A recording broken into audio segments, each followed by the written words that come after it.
Dober dan, Zdrav. vizija 2050 Vizionar boš dal. oziroma vizija 2050.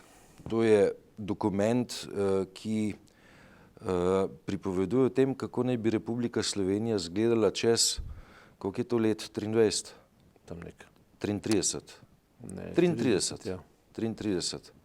Mogoče pa v tem, a veš, kaveljc, ne, veš, da ne, ta številka 33 vendarle v zgodovini krščanstva ni tako nepomembna, ne. Ja.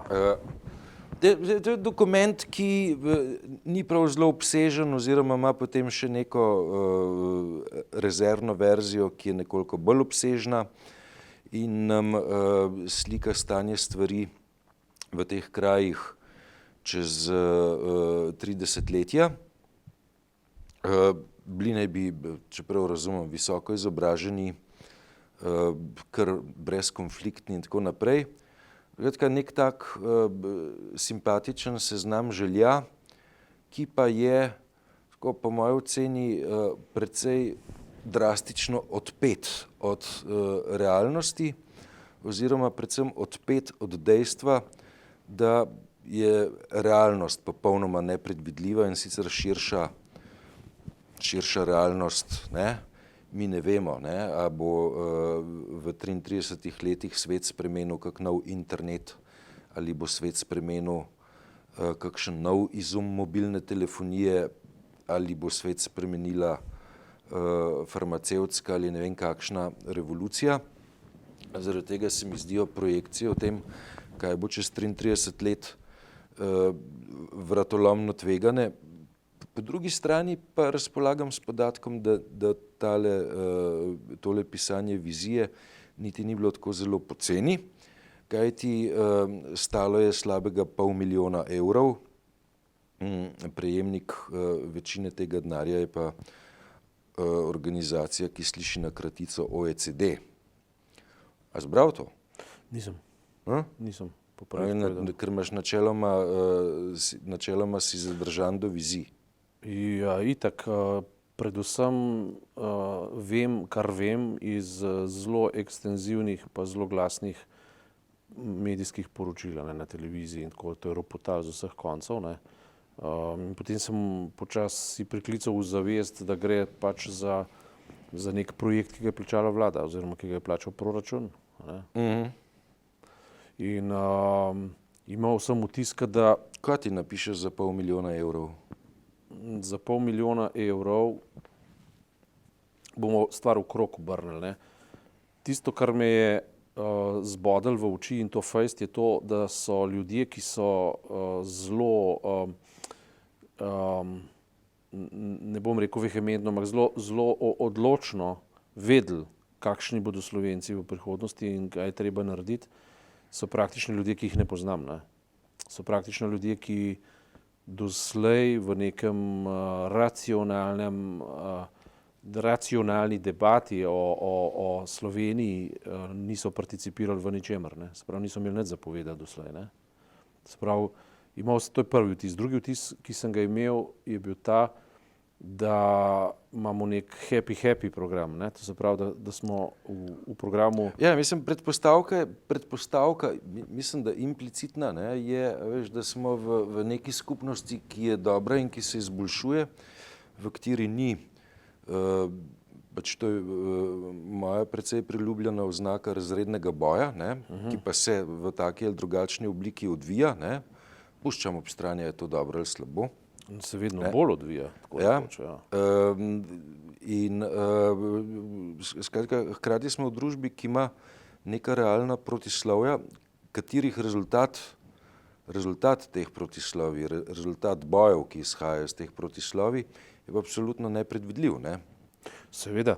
In tudi še nekaj, ne, verjetno se bi hitro zedinila v čist teoretski predpostavki, da so protislovja pravzaprav jedro tega, kar bi naj mi tudi bili, ne, ker so v bistvu vsebujoča, ne. To, kar družba je vendar ena skupnost protislovij, se to spada v neko sociološko definicijo družbe. Ne?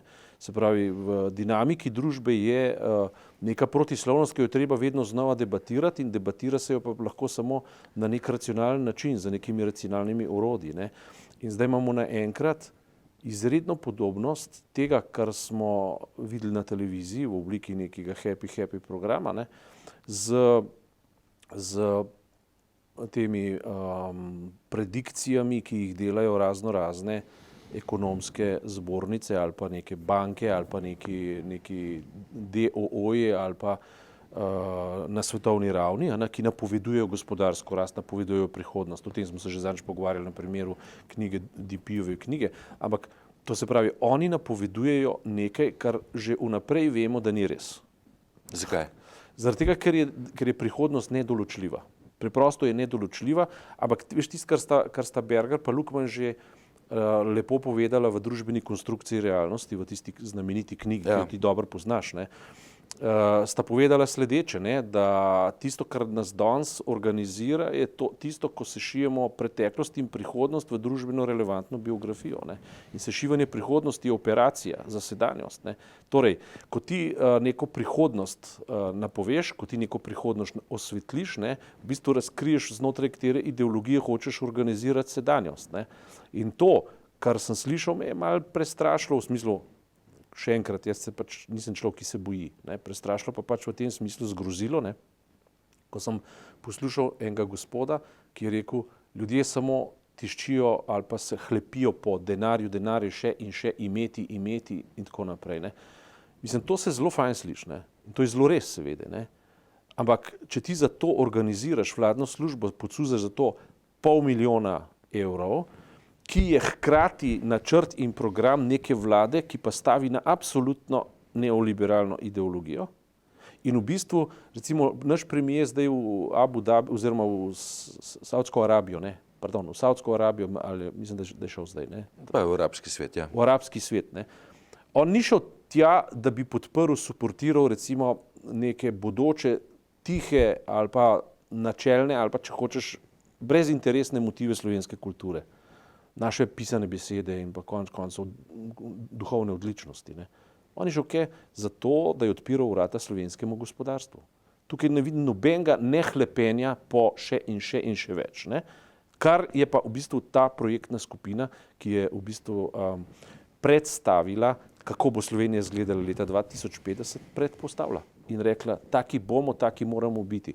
In ta nekonfliktnost, ki se kaže v eni lepi risanki prihodnosti, ki je ne bo, to vemo, da je ne bo, je zelo podobna ideološkim prijemom, ki so ga vedno imele recimo v svojem času tudi religije, ne? Ker so navzven kazale pač prizadevanje za mir, od zadaj pa v bistvu načrtovale svojo ideološko prihodnost na način, ki je bil še kako materialen, če vzamemo samo slovensko zgodovino zadnjih 25 let, da na ravni religije, ne, ki je v bistvu imela, mi delamo samo za dobro človeka, ampak želimo pa ustvariti materialne pogoje, po katerih človeka ne bomo več rabili, zato ker mi vemo, kaj človek rabi, človek sam za sebe pa ne ve, kaj rabi. Ne. Se pravi, rabimo materialne pogoje od denacionalizacije do gospodarske dejavnosti, zato da bomo potem lahko imeli zadosti moči, da bomo sporočali pravo resnico, beri ideologijo. In to spominja na to. Se pravi, po eni strani popolnoma neoliberalni prijemi, za popolnoma neoliberalnimi agendami, ki na koncu koncev privzemajo seveda neke new agerske pozicije, samo zato, da maskirajo, ne, svojo ideološko predpostavko, ki pa tako, kot pravijo naši filozofi, deluje takrat, ko jo v bistvu ko jo imamo za samoumevno. Ne. In ta ekonomistična govorica je postala tako samoumevna, da lahko iz nje že izrekaš teze proti njej. Ne. In to pomeni, da jih samo še toliko bolj utrdiš in potrdiš. Ne. Zdaj tako, ne, če jaz tebe prav razumem, ne, ja. Boljš, da se ne ukvarjamo s prihodnostjo. Deva stvar drugače postaviti. Konfliktnost. Ja. Praviš, ne, sociološko pravilno in korektno je tista, se pravi, protislovnost, konfliktnost in razredni boj. Pa če rečeva razredni boj, pa je pa v konfliktnost. Če hočeva v jedro slovenske državnosti. No, to, kar je danes v delu napisal Ivan Kristan, ne, glede na avstrijsko oziroma na avstrijsko državno pogodbo, in na tisto, kar je Slovenija bila dolžna izdebatirati potem, ko je Jugoslavija razpadla. So bili na eni strani Ozenski sporazumi, na drugi strani bila avstrijska državna pogodba. Po avstrijski državni pogodbi bi Avstrija bila dolžna za Slovenijo urediti vse, kar je že imela urejeno za Jugoslavijo in obratno. Slovenija bi dolžna bila urediti za Avstrijo to, kar je bilo v Jugoslaviji že urejeno in med drugim to, kar se zdaj dogaja v deželnem zboru oziroma v tako imenovani deželni ustavi, ne, v katerem Koroški, v katerem naj se ne bi omenjalo slovenskega jezika. To se pravi, če primerjamo zdaj to konfliktno dejstvo, ki je esencialnega pomena, kot pravi Kristan, za Slovenijo kot državo, da ne govorimo pa o nekem kulturnem, kako naj rečem, zanosu ali pa v neki kulturni poziciji, ki bi pa morala biti inherentna Evropski uniji, ki ji pripadata obe državi, Avstrija in Slovenija. To je nekaj, kar je tako temeljno, ne, da sploh ni več mogoče diskutirati drugače kot v obliki nekega konflikta, ki bi ga morali artikulirati na najbolj glasen, na najbolj, se pravi, dostojanstven, ampak glasen in odločen način. O tem sploh v Sloveniji ne poteka debata. Ta dogodek poteka na ravni informacije. Ker smo happy. Ker smo happy. In recimo, ko sem včeraj po radiju poslušal, naši koroški Slovenci so zelo inteligentni, so zelo, kako naj rečem, zreli ljudje, ne? Mislim, po nastopih. Tisto, kar jaz slišim, je izredno zrelo, ne? In ko je ena mladenka, ne, preprosto, in točno veš, da je narojena na Koroškem že v ne vem koliko generacij, ne, in se počuti Evropejko in se seveda počuti Avstrijko, logično, se je avstrijska državljanka in pa seveda Slovenko in tega se ne pusti vzeti. In je rekla, da zdaj po novem se počuti, kot da ona v svoji domovini, njena domovina je Avstrija, se ni več zaželena. Ne? No, in to je zdaj konsekvenca logike vzpostavljanja žičnatih ograj in pa betonskih zidov. Skratka, nas točno ta pomik, ki ga je v bistvu Slovenija tega tipa, ki jo debatiramo zdaj okrog konflikta med dr. Cererjem in dr. Brglezom, usvojila. Ki pa se srečno razpletel, slišim. Ja, razpletel se je, kakor se je, a je to srečno ali ne, je drugo vprašanje, je pa simptom. Zakopala sta bojne sekire. Ja, ampak pazi, to je simptom neke govorice, ki se nujno na ravni pretakanja energij, če že govorimo o New Agerskem besednjaku, ali pa veš, prava energija, happy, kakorkoli že hočeš, ampak logičen refleks ali pa logični flashback te negativne svetlobe ali pa tega osvetljevanja je natanko to, kar se zdaj dogaja na Koroškem. Popolnoma to, kar Slovenija za svojimi sporočili izreka iz logike, branimo se pred nekom, ki ga še ni, bi pa lahko bil, ne? In to je kužni subjekt nekega sirske provenience, ne? Natanko to se zdaj dogaja na Koroškem Slovencem. Ne? In seveda, če bi mi hoteli osvetljevati Slovenijo kot projekcija Slovenije, debatirati Slovenijo, je to zdaj debata, ki bi morala zaposlovati vsakogar v Sloveniji in preprosto, pazi, mi imamo kot Slovenci, kot slovenski državljani, ne?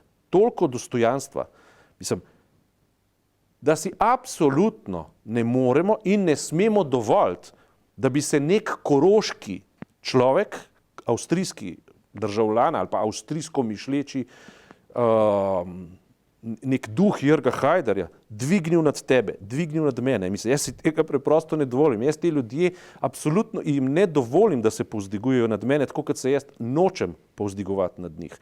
In to je neka temeljna humanistična postavka, ki bi morala biti tako jasna, da bi tem ljudem zapahnili pogled in bi zapahnili grla, da več ne bi smeli govoriti, ne bi mogli govoriti.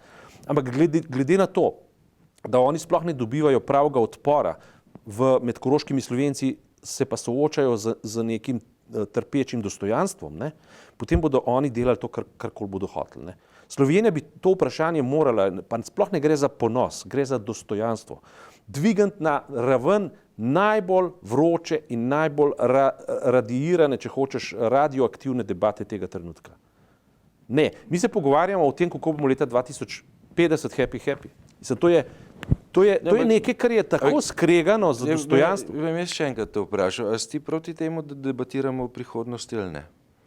Ne, jaz sem zato, da debatiramo o prihodnosti, ne o iluzijah, ne, prihodnosti. Ja. In prava prihodnost je natanko to. Prava prihodnost je prvo, kar je pripoznavanje konfliktnosti družbe, ki jo je treba vedno znova obravnavati in jo je treba vedno znova tretirati. Drugič, Absolutno je treba prihodnost diskutirati z racionalnimi orodji, ne z emocionalnimi orodji, ne z idejnimi orodji nekih new agerskih prijemov in ideologij, ampak z racionalnimi in z razsvetljenskimi orodji in preprosto tisto, kar smo že prejšnji teden obravnavali in se mi zdi, da je sploh najpomembnejša debata prihodnosti od zdaj naprej, ne, je kakšno Evropo bomo imeli v zelo kratkem času od tukaj naprej. 3 leta.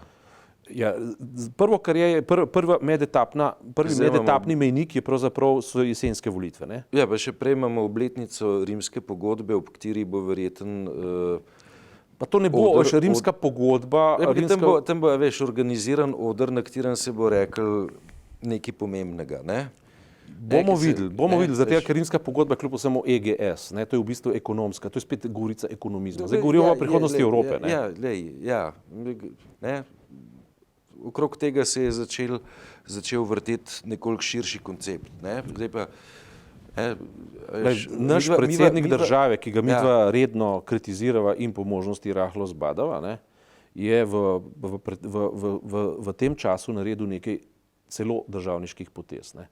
To, da se je kot predsednik države zapeljal v Berlin, da se je potem zapeljal v Moskvo in da je potem obravnaval Krim, ne, diši po državništvu, ne, kakorkoli obrnemo. To diši po državništvu. Zdaj, če mu ni jasno, kakšna je razlika med participativno logiko, ne vem, Evropske unije, v kateri so vse države enakovredne, pa nagovarja, da bi šli nazaj v federacijo, to je zelo žalostno. Ne. Ampak, se pravi, če tega ne loči, je slabo. Ampak to, da se je pa zdaj zapeljal tja, pa naredil pač neke manevre, ki dišijo po državnosti, je pa pohvalno. Kar pa ni pohvalno, je pa to, ne, da je to storil na kdo bi vedel čigav v pobudo in impuls, ne, medtem ko se te stvari ne debatirajo v Sloveniji, pa bi se morala. Ne. Odprta je razprava o tem, koliko hitrosti v Evropi obstaja. Ne? Ja, ampak je ne debatiramo tukaj. To je problem. V državnem zboru bi jo morali debatirati, ne. Potem bi jo morali rezonirati, rezonirajo delo, rezonirajo mi. Ne? Mi jo rezoniramo kot civilna družba, ampak politika je pa ne. Ali v Sloveniji obstaja miselni tank ali pa miselni rezervar, ali kako se temu reče? Obstaja, ampak na ravni civilne družbe in časopisov. Ki bi postavil radikalno evroskeptično tezo. Se sploh ne obstaja miselni tank, miselni tanki ne obstajajo, ne taki, ne drugačni. Pustva, kako v temu rekel. Zadnja pobuda je bila narejena na ravni to, kar tudi danes... Jaz sem zdajle za včerajšnje delo sem pisal recenzijo knjige Emanuela Toda, zelo zanimivega francoskega zgodovinarja, sociologa, demografa, pa še kaj, ne? Ne, ki je radikalno evroskeptičen. Ne? Zakaj? Zaradi tega, kot demograf ve, da Francije in Nemčije, ki imata popolnoma različen demografsko sliko, ne more spraviti na isti skupni imenovalec iste monetarne politike. Ne? Pač človek zna utemeljiti, zakaj je radikalni evroskeptik. Ne?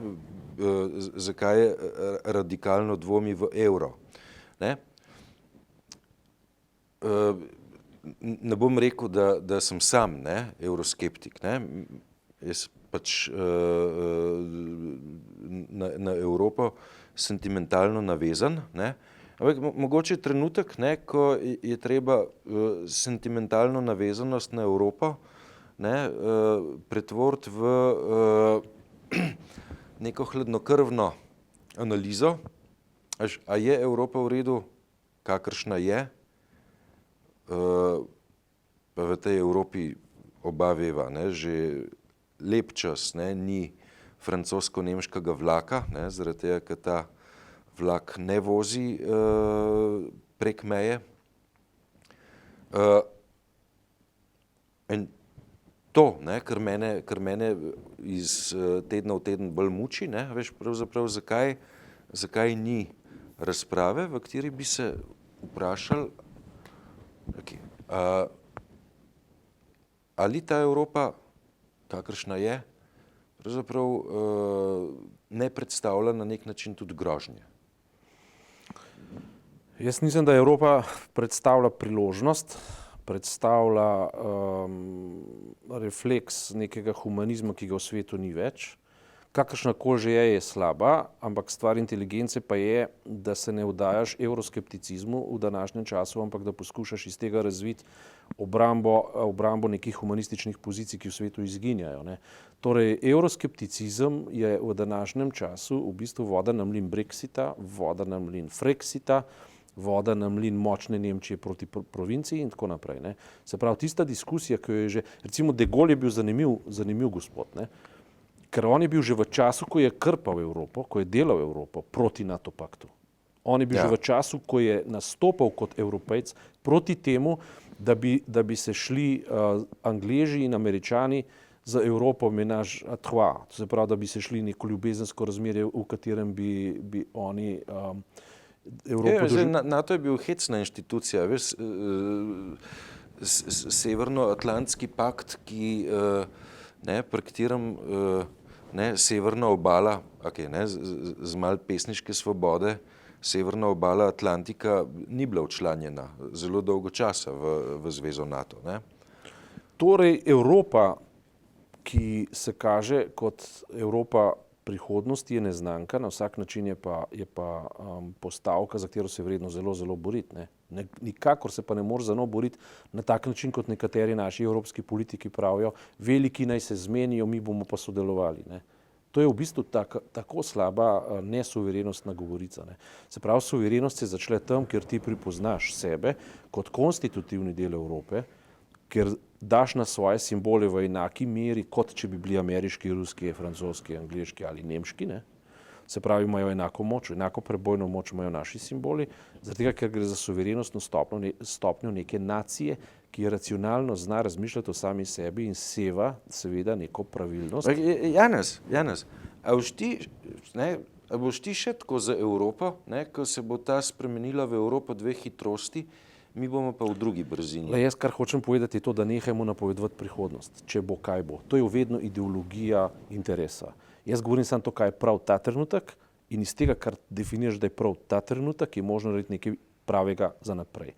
In ta trenutek je, kar se Slovenije tiče, skrajnega pomena, da postavi izredno jasno pozicijo, ne kako bo odganjala potencialne sirske begunce, če bodo slučajno prišli, pa če bodo razmere take, skratka greš v negativno govorico na eni strani, na drugi strani pa sanjaš o happy generaciji mladih Slovencev, ki ne bodo več konfliktni, se ne bodo več pehali za denarjem, ne? In to delaš za denarjem, za katerim se pehaš, zato da lahko ta delaš.